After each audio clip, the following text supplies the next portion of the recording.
안녕하세요. 예술엔 잡담의 목명균입니다. 오늘도 게스트를 모셨는데요. 한 번 오셨었어요. 네. 그래도 소개를 한번 해주세요. 네, 안녕하세요.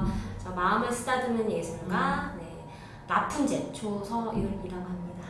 네, 다시 들어도 참 좋네요. 마음을 쓰다듬는 예술가. 요거를 되게 얼마 전부터 어쨌든 쓰고 있는데요. 여러 가지 사람들이 뭐냐 마음을 토닥이는 뭐 여러 가지 이제 주변 사람들끼리 리서치를 하다가 마음을 쓰다듬는 예술가로 정하고 아트 테라피 코치로 활동하고 있는 조서율입니다. 오늘 첫 회로 보시는 분들도 계실 테니까 아트 테라피 코치도 네. 하시고 네. 배우기도 하시고 네, 그렇습니다. 네, 배우를 하시기도 하시고 네. 또 똑같이 또 소개해야 되나 봐요. 전회 안 보시는 이번 회부터 보시는 분들이 계시는 네. 거죠. 아, 그러면 아니 꼭 안 그래도 되는데 그냥 하고 싶어서. 아, 네, 맞아요. 또 이렇게 배우님하고 이렇게 부르실 때문에 네, 그래서 네, 네. 그렇죠. 일단 또 먼저 저희 프로그램을 또 설명해 드려야죠. 새로운 회니까. 네, 예술엔 잡담은 예술을 어려워하시는 분들을 위해서, 특히 미술을 그렇게 생각하시는 분들을 위해서 그림을 보면서 잡담으로 이어지는 거예요. 그림에 대한 이야기도 하고 그림에서 이어지는 파생되는 생각들을 이어나갈 거예요. 오늘은 여러분들이 많이 아시는 뭉크에 대해서 이야기를 할 거예요. 그림 보이시죠? 네. 이 그림은 뭐 같으세요? 딱 봐도. 피 빨아먹는 거. 맞아. 아, 정확하게 표현을 하시네. 머리를 막 어지같이 하면서. 흡혈귀인데 우리나라 귀신처럼 여자가 네. 흡혈귀를 맡고 있어요. 음. 서양은 대체로 남자 아니에요? 그렇죠. 우리가 생각할 때 드라큘라 백작 뭐 이렇게 많이 그러니까 하죠. 여자인 이유가 있지 않을까 또 그거를 한번 파헤쳐 보겠습니다. 네, 그런가요? 네, 제목이 흡혈귀예요. 제목이 아주 딱 드러나서. 뭉크의 그림이 대체로 밝지 않잖아요. 네, 그렇죠. 우리 많이 아는 그림 있잖아요. 네. 그 그림. 네. 나홀로 지뢰가 아니에요. 아, 맞다. 나홀로 지뢰가. 와닿지 않을 수도 있는데. 네, 나홀로 지뢰가 아니에요. 음울하고 좀 정서적으로 어둡고 약간 광기가 느껴지는 그런 그림들인데 이것도 그런 분위기를 담고 있어요. 근데 좀 전에 얘기한 것처럼 왜 하필 여자일까? 그래도 상담, 심리 치료 이런 거 하시니까 네. 투영되는 게 있지 않을까요? 저는 근데 이미 뭉크에 대한 기본적인 이걸 해야 되니까 이걸 막 다 듣고 와가지고 사실은 뭐 여러 가지 뭐 그러긴 하는데 봤을 때는 좀 피해의식이 있나? 뭐 이런 생각했어요. 피해의식이 있나? 여자에 대한 피해의식. 네, 피해의식이 있나? 이 그림을 봤을 때는 그런 피해의식이 있나 이런 생각을 했었고. 그럴 수 있겠어요. 네. 남자에게 상처받은 사람의 그림 중에 막 칼이 찔린 그림도 있거든요. 옆에 남자가 서 있고 그런 그림도 있어요. 그럼 이것도 그럴 수 있겠어요. 맞아요. 그러면은 심리 치료에서는 어릴 때로 돌아가잖아요. 그렇죠. 뭐 여러 가지 접근 방법이 있지만 원가족에 대해서는 뭐 어릴 때나 뭐 프로이드 이런 거는 이제 5살 이전 뭐 이렇게 돌아가니까 5세 이전. 네. 딴가. 45세 이전. 뭉크는 아버지가 의사셨는데 평범하고 단란한 가정이었죠. 아버지가 굉장히 좋은 분이었다고 해요. 근데 5살 때, 좀 전에 5살이라고 네, 하셨잖아요. 만 5세 이전에 5살 때 엄마가 돌아가셨어요. 근데 불행하네요. 네, 참. 아빠가 의사시니까 나중에 아들이 생각했을 때도 아빠와의 관계에 문제가 됐을 것 같기도 하고 아빠 스스로도 내가 의사인데 엄마를 살리지 못했다는 그 죄책감이 굉장했을 것 같아요. 그게 또 자녀들한테 그 기운이 전해지지 않았을까요? 그것도 그렇고 사실 그냥 자녀 입장으로서 볼 때 어머니의 보살핌을 받지 못한다는 거? 아, 그것까지. 네, 저는 그게 가장 좀 크다고 지금 얘기 들으면서 생각하니까 느껴지네요. 5살에 어머니가 돌아가시고 뭐 이건 뭐 천지분간을 못할 테니까 그때 어머니가 돌아가시고 그 뒤부터 어머니가 안 계셨다. 이거 자체가 굉장히 충격적인 거죠. 중요한 시기에. 뭐 아버지가 재혼을 하거나 그러진 않으셨나요? 네.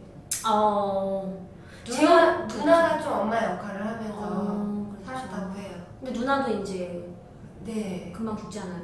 누나가 이제 뭉크가 14살 때 어. 사춘기라 굉장히 예민할 텐데 그럴 수도 있겠다. 엄마를 대신해서 그렇게 생활하던 음. 전부였을 거예요, 자기한테는. 그러면 가족이 원래는 엄마의 아버지의 누나의 본인인데 여동생도 있고 남동생도 여동생도 있고, 있고 남동생도 네, 있고. 많아요. 근데 이제 누나가 죽고, 그러니까 위로는 누나밖에 없는 거죠. 네.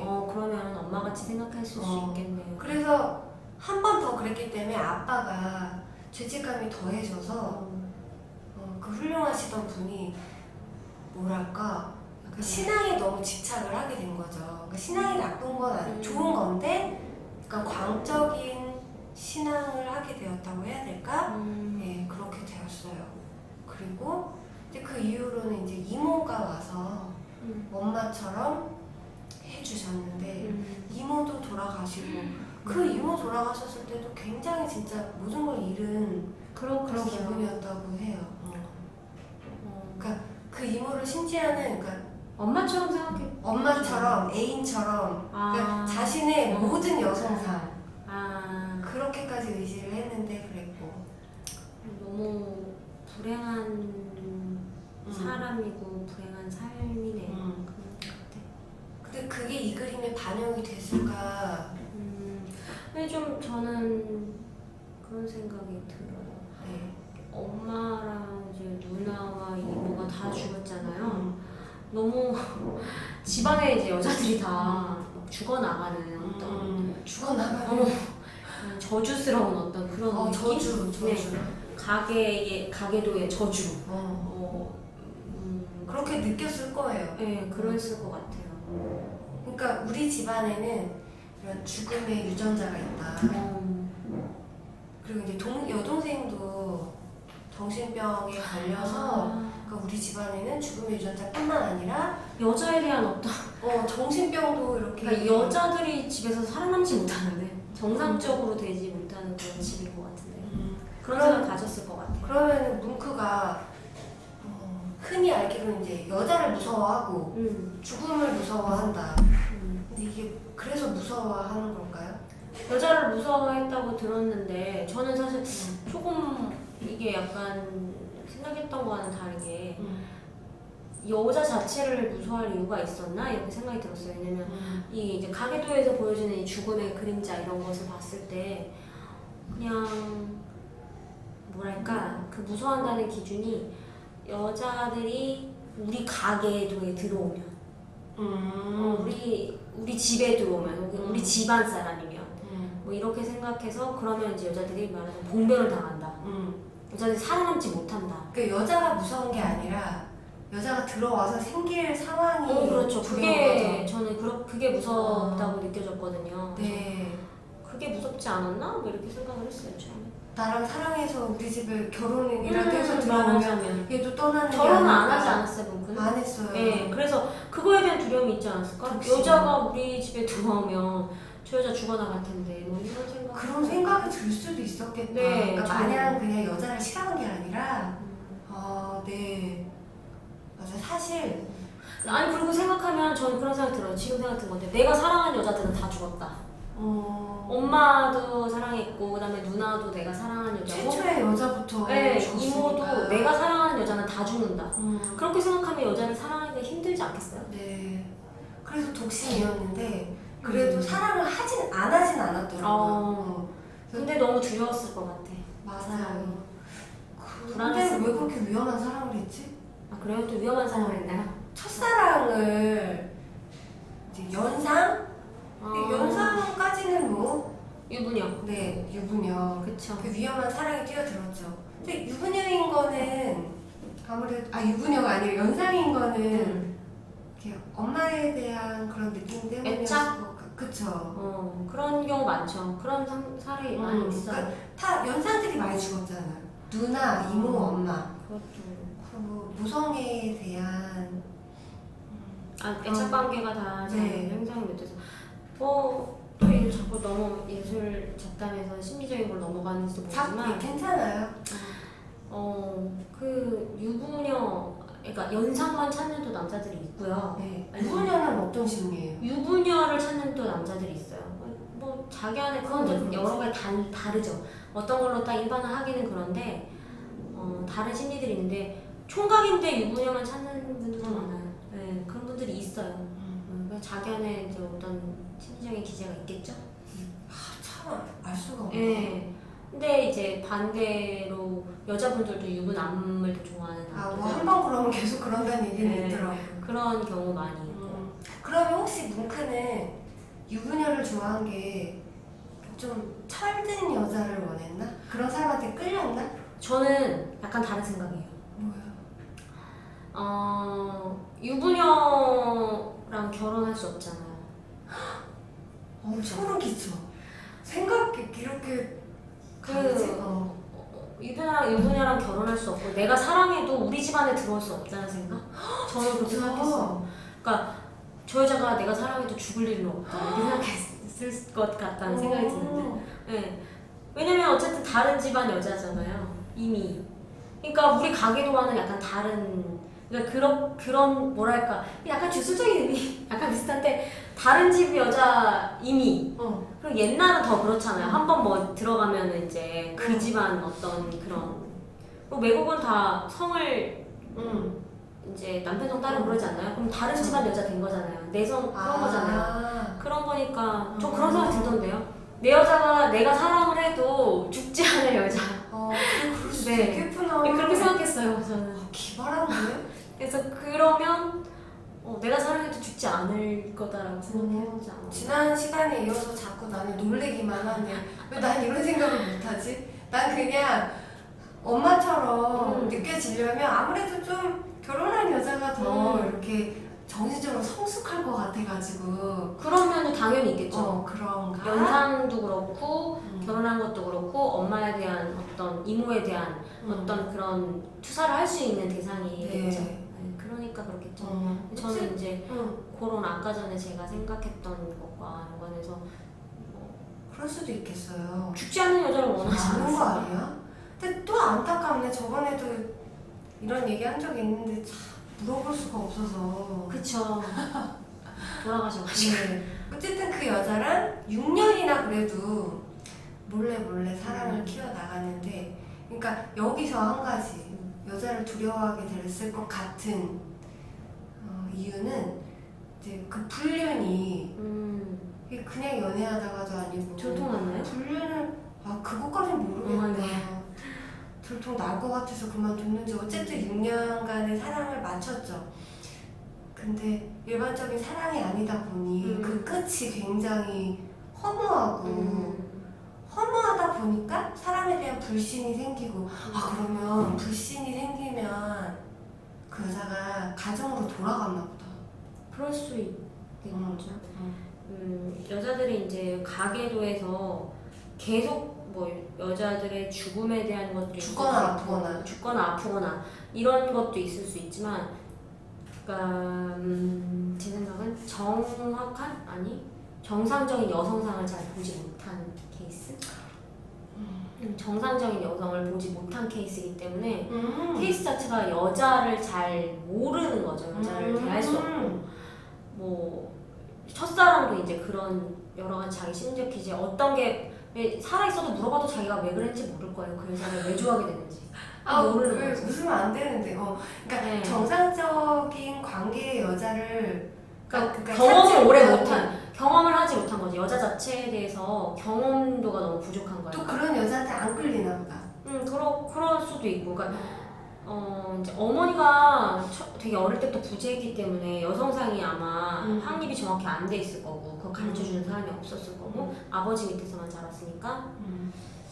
글쎄요, 또 뭐 아버지가 어머니에 대해서 어떻게 얘기했을지도 모르고, 원래 이혼한 부부들 보면 이혼은 아닌데 뭐 아버지가 자기를 정당화하기 위해서 그러니까 어머니를 그리워하지 않기 위해서 어머니에 대해서 얘기를 안 했다던가 뭐 아니면 뭐 좋은 점을 그렇게 막 얘기하고 그러지 않아요. 일부러.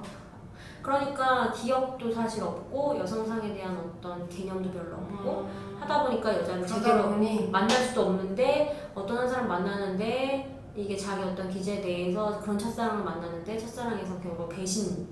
네.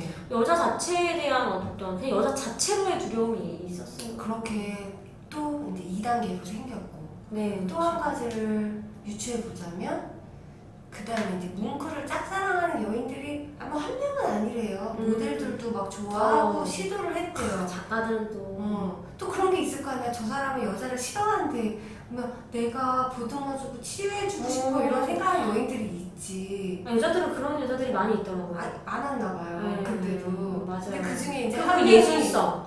저번에도 제가 만났을 때 말씀드렸지만 그 남자가 가진 천재성에 또 반하는 여자들이 많이 있으니까. 그리고 시크해.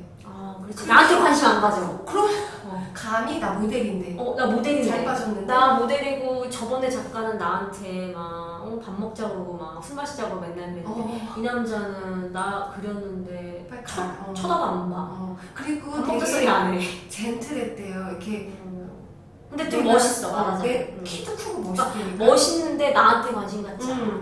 그리고 그 여자가 이제 제가 이러이러한 마음이에요 하면서 내비치고 이렇게 기다렸대요. 근데 굉장히 점잖게 아니라고. 밤이 늦었으니 조심히 가십시오. 뭐 이런 식으로 내치지도 않고 멋지게 이렇게 거절을 하니까 더 그랬지. 근데 그 중에 이제 한 명이 이제 짝사랑이 너무 심하다 보니까 화가 나잖아요. 짝사랑이 심하다 보니까 그날은 그런 게 문제야. 총을 이제 갖고 다니는 총기 소지. 우리나라는 총이 없어요. 다행이라고 생각해야 될 사람이 많은 거예요. 우리나라에. 우리나라는 뭐 큰일 나요. 또 생각난다. 네. 그래서 이제 총을 빵 쐈는데 죽이려고 한 건 아니니까 이제 오른쪽 손가락, 중지 손가락. 그래. 하필 왜 중지였을까요? 정말 슬프네요. 어떻게 그치. 그래서 잃었어요 손가락을. 나는 좀 그럴 때마다 궁금한 게 왼손잡이셨나? 그런 생각도 들어요. 오른손 중지를 총으로 쐈는데 이제 계속 그림을 그리셨잖아요. 그러니까 왼손잡이였으면 좋겠다라는 생각이 더 가깝겠구나. 어쨌든 그래서 검색창에 그런 건 안 나오나요? 검색할 생각도 못했어요. 네. 그거는 오른손잡이였을까? 이렇게 치면 누가 얘기해줄 것 같은데. 양손이라고 막. 어쨌든 그래서 여자에 대한 두려움이 더 생겼을 수도 있고 그래가지고 그 장갑 없이는 사람을 만나지도 못하고 항상 장갑을 끼고 다녔는데 슬픈 인생이네요. 여자도 없고 결혼도 안 하고 손가락도 잃고 멋져서 동성애자는 아니었죠. 그런 얘기는 없었어요. 그것도 아니었어. 그래서 그 이후로는 그림 그릴 때 손을 자세히 안 그렸죠. 그 공포심이 하나 더 늘어난 거네. 그 공포에 손도 있는 거잖아요. 그러니까 여자를 무서워해서 어쨌든 안 만난 거겠죠. 어떤 면이든지 죽을까봐든지 배신할까봐든지 여러 가지가 있었지만 여자에 대한 두려움으로 결국 여자를 만나지 않았는데 안 만나주니까 총 쏘고 막. 어쩌라는 거야? 그러면 이제 그렇게 무슨 게임 같다. 내가 죽어야 이 게임이 끝나는.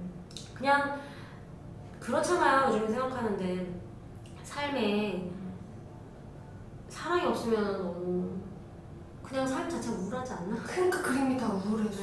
행복하지 않았을 것 같아. 실패하더라도 그럼요. 시작해야죠. 근데 또 우리 지난 시간에 얘기했던 것처럼 함부로 얘기하기도 그렇다. 내가 그 삶을 산 게 아니라서 맞아요. 얼마나 끔찍했으면 계속 그렇게 혼자서 감당하려고?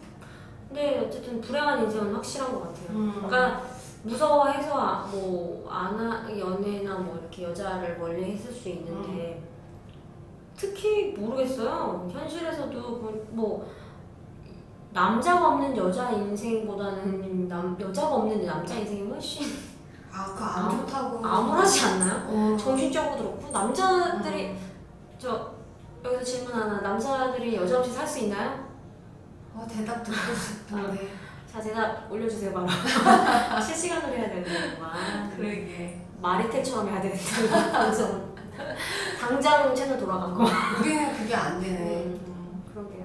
다음번에 마리텔 한번 해보죠. 시도를 한번. 네. 실시간으로. 나 소심해가지고 될라나 모르겠다. 네. 어쨌든 뭉크의 그 여성과 죽음을 두려워하는 그런 이야기를 지금 하고 있어요. 근데 되게 오래 사셨어요. 생각보다 너무. 그러니까 여자가 죽을까봐 두려워했을 수도 있잖아요. 근데 자기가 죽을까봐도 많이 두려워했거든요.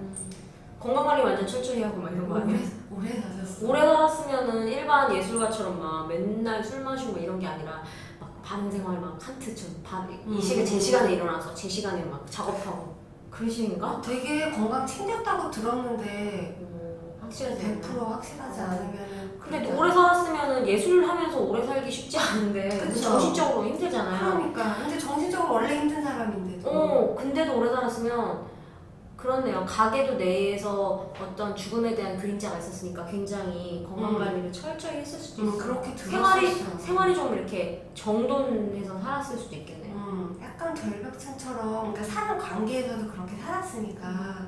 그렇죠. 근데 남동생도 사실 일찍 죽었거든요. 그러게, 죽음의 비밀을 알고 있는 사람처럼. 오래 살았는데. 근데 그걸 다 보면서 오래 사는 것도 굉장히 불행했겠다.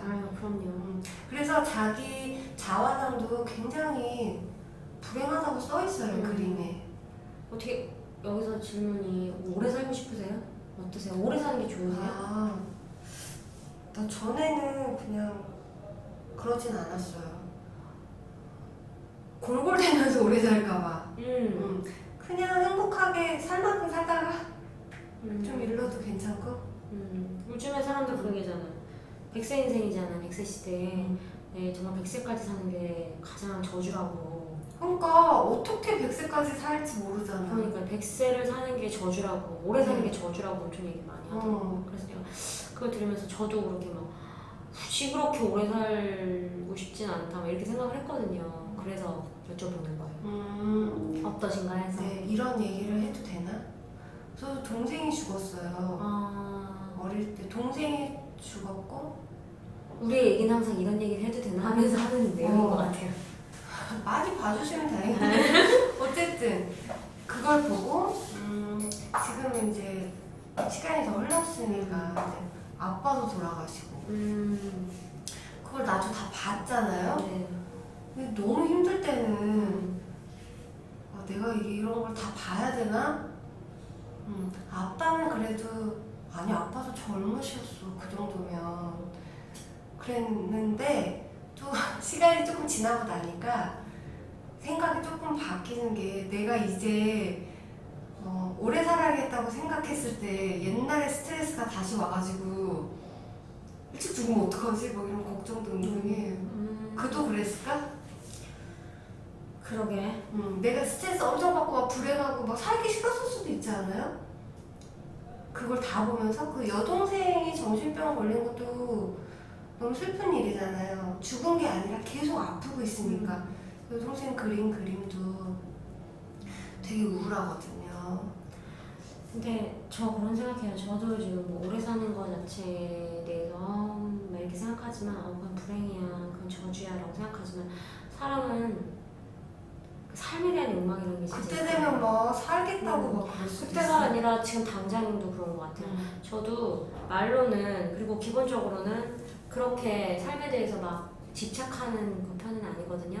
사람들이 들으면 정말 이상하다 생각할 정도로 말하자면 왜 그래? 이렇게 막 걱정하는 사람이 있을 정도로 나는 삶에 대해서 미련이 없어. 난 당장 내일 죽어도 상관이 없어. 나도 그렇게 생각을 하는데 나 자신의 어떤 그 깊숙한 곳을 들여다보면 그렇게 삶에 대해서 욕망하는 그런 걸 느껴요. 맞아요. 나 옛날에 바다에서 스노클링을 하는데 되게 깊은 바다에 내려줬거든요. 물놀이 되게 좋아하는데 막 이렇게 봤지. 근데 사람들보다 더 깊은 데 갔어요. 내가 그 협곡이라 그래야 되나? 새파란 바다에서 조금 더 약간 시커먼 구간이 맞아, 있더라고. 맞아. 거길 굳이 갔지 혼자. 다 저기서 노는데 가서 노는데 구명조끼가 풀러진 거야. 그러니까 수영 못해서 아, 그래요? 못하는데 노는 걸 좋아해. 근데 수영 전 잘하지만 바다 수영은 또 달라요. 근데 그 시커먼 데 혼자 가 있는데 이게 풀러졌는데 살겠다고 부여잡고 꾸역꾸역 가가지고 나 빨리 올려달라고 막 열심히 올라갔더니 살겠다고. 근데 사람이 그래요. 죽음 앞에서는 누구나 태연해질 수는 없는 것 같아요. 저도 뭐 되게 개인적인 얘기지만 이렇게 전혀 삶에 대해서 희망이 없고 소망이 없고 그냥 당장 죽었으면 좋겠다 이렇게 생각할 때도 저 분명히 배우 누구야? 막 이러겠다. 있었는데 제 자신한테 굉장히 놀란 것은 그런 순간에도 그 살겠다는 그 한 끝을 안 넣고 있는 저를 발견하더라고요. 사람이라는 어쩔 수 건 없지. 사람이라는 건 그런 것 같아요. 그리고 우리 그러니까 이렇게 만나서 얘기하고 뭐 슬펐네 저쨌네 재밌었네 얘기하고 밥 먹고 막 이러는 거야. 맞아요. 그래서 그 어른들 말씀이 다 맞는 것 같아요. 뭐 이런 들어가는데 빨리 죽어야지.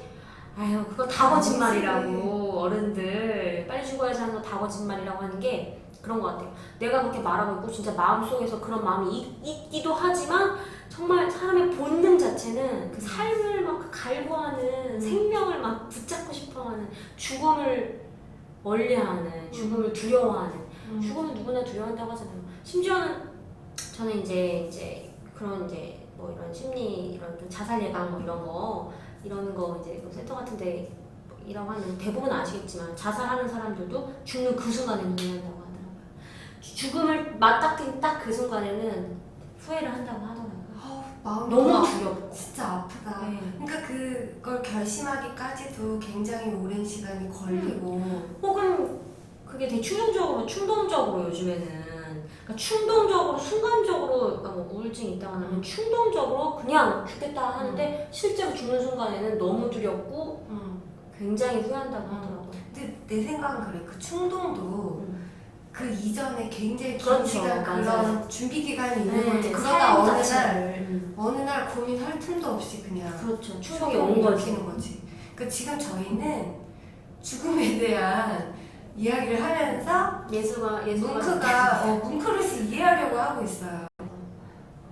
오늘 뭉크에 대해서 얘기를 했고요. 흡혈귀 그림이 왜 저렇게 탄생했을까를 얘기하면서 몇 가지를 유추해봤죠. 첫 번째가 가족사, 그러니까 뭐 죽음의 저주라고 했죠. 그런 거. 두 번째가 사랑에 대한 거. 첫째가 유부녀. 첫사랑이라고 표현하는 게 낫겠구나. 첫사랑. 너무 유부녀의 실패. 첫사랑의 실패. 그 다음에 그 짝사랑을 뭉크를 짝사랑하던 여자가 총 쏜 사건. 내부적인 상해. 그렇죠. 그렇게 이야기를 했고요. 또 그걸로 인해서 나오는 이제 죽음에 대한 인간의 심리나 뭐 그런 거에 대해서 얘기를 했어요. 네. 기본적으로 제가 이 문크편을 저희가 뭐 엄청난 준비를 하면서 하는 건 아니고 문크에 대해서 얘기를 하자고 했을 때 생각한 것은 그냥 뭐 여자를 무서워하는 남자? 네, 이런 생각을 우선 했었거든요. 왜 무서워할까? 여자를 무서워하는 남자는 어떤 사람일까? 이런 생각했는데 뭐 약간 그 주제까지는 어려운 것 같아요. 근데 얘기하다 보니까 굉장히 딱해요. 그쵸. 아까 배우님이 얘기한 것처럼 그냥 나한테 뭐 피해를 끼쳐서만 여자를 싫어한 게 아니라 그 여자가 해를 당할까봐 그럴 수 있죠. 억누르면서 산 거잖아요. 그럴 수 있죠. 좀 안쓰러운 마음도 들어요. 그냥 기본적으로는 그러니까 제가 말했듯이 여자를 막 두려워하는 남자에 대해서 우리가 뭐 얘기해보려고 얘기를 하다 보니까 그냥 불쌍한 남자이지 않았나. 그러니까 하나의 불행한 사람. 천재긴 하지만 불행한 남자. 그런 사람, 인간. 네, 그랬습니다. 뭉크는 불행하겠군요. 결론이 그건가요? 뭉크의 그림을 보실 때 좀 특별하다, 우울하다 이렇게 생각을 하시면서 보실 수 있고 한편으로는 정말 그냥 대충 보면 그림 못 그렸다고 생각할 수도 있어요. 이상한 그림, 약간 어. 그림이. 사실화가 아니잖아. 막 디테일이 막 선명한 것도 아니고. 왜곡되고 뭐 이렇게 되는 게 그래서 아니니까. 대충 그린 걸로 보일 수도 있고. 근데 되게 섬세하게 대충 그림. 이런 사실들을 알고 보시면 이런 이유에서 이런 표현 방법을 썼구나도 아실 수가 있고요.